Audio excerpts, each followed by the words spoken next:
வணக்கம் நண்பர்களே. அனகு இப்போ நீங்கள் மல்டிமீடியா பார்த்துட்டு உங்களை இருக்கிறது பார்த்தீங்கன்னா, அன்புடன் வரவேற்கிறது. வணக்கம் நண்பர்களே. சிறு தக்காளிங்க சொல்லக்கூடிய ஒரு நாட்டு தக்காளி ரகம்ங்க. பழைய காலத்து நாட்டு தக்காளி ரகம். இது இயற்கையான முறையில் வளரக்கூடியது. இதை யாரும் சாகுபடி பண்ணுறதில்ல. அந்த பழங்கள்லாம் பார்த்தீங்கன்னா குட்டி குட்டியாக திராட்சை பழ வடிவத்தில் இருக்குங்க. திராட்சை பழ உருவத்தில் தான் இருக்கும். அதை விட பெருசாக இருக்காது உங்களுக்கு. பாருங்கள், அந்த காயெல்லாம் பாருங்கள், அதனோட பழமெல்லாம் இருக்கும் பாருங்கள். சும்மா குட்டி குட்டியாக திராட்சை பழம் மாதிரி இருக்குங்க. அவ்வளோதான் அதனோட வடிவம். ஆனால் இது இயற்கையான மருத்துவ குணங்கள் நிறைய உடையதுங்க. ரொம்ப ருசியாக இருக்கும். இது மானாவாரி பூமிகள்லையும் வயல் வரப்புகளையும் தானாக முளைச்சி வளருங்க. கிராமப்புறத்தில் இருக்கிறவங்க நிச்சயமாக பார்த்துருப்பீங்க. நகரப்புறங்களில் இருக்கிறவங்க பார்த்துருப்பீங்களான்னு தெரியல.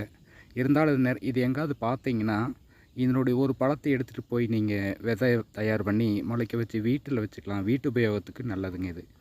ரொம்ப நல்லா ருசியாக இருக்கும். நல்ல மருத்துவ குணங்கள் உள்ளது. இயற்கையான சத்து உள்ளதுங்க இது. இதில் எந்த கலப்பினமும் இல்லாமல், ஒட்டு ரகம் இல்லாமல் இயற்கையாக தானாக இயற்கையாக வளர்கிற ரகம்ங்க இது. பழைய காலத்திலேருந்து இருக்குதுங்க. எங்கள் வீட்டில் பார்த்திங்கன்னா இந்த ரகம் ரொம்ப நாளாக இருக்குதுங்க இது. பெரும்பாலும் ஆனால் பழம் ரொம்ப சின்னதாக தான் இருக்கும்.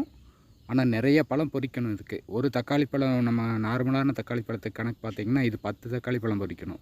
ஆனாலும் அவ்வளோ டேஸ்ட்டாக இருக்குங்க. ரசம் மற்றபடி எதுக்கு போட்டிங்கனாலும் அவ்வளோ டேஸ்ட்டாக இருக்கும். ஆனால் ரொம்ப குட்டி குட்டியாக தான் இருக்கும் பழம். ஆனால் அவ்வளோ டேஸ்ட்டாக இருக்குங்க இது. இயற்கையாக சுத்தமான இயற்கையான நாட்டு இனம்ங்க இது. இது ரொம்ப பழைய காலங்களெல்லாம் நிறைய இருந்துச்சுங்க. இப்போ அது சாகுபடி விவசாயமாக சாகுபடி பண்ணாதனால அந்த இனமெல்லாம் கொஞ்சம் கொஞ்சமாக அழிஞ்சிட்டு வருதுங்க. நான் ஒரு பக்கம் இருந்து எடுத்துகிட்டு விதை எடுத்துகிட்டு இப்போது போட்டு வளர்த்துட்ருக்குறேன். இப்போ எங்கள் தோட்டம் பார்த்தா எங்கே பார்த்தாலும் முளைச்சிருக்குதுங்க. இந்த மாதிரி மழை காலங்களெல்லாம் தானாக அங்கங்கே முளைக்குங்க இது.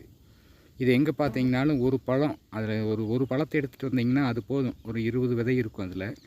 அது மூலமாக நீங்கள் அந்த இனத்தை நீங்கள் பெருக்கிக்கலாம். அதனால் இந்த மாதிரி இயற்கையான நாட்டு இனங்களை தேடி கண்டுபிடிச்சி சாப்பிடுங்க.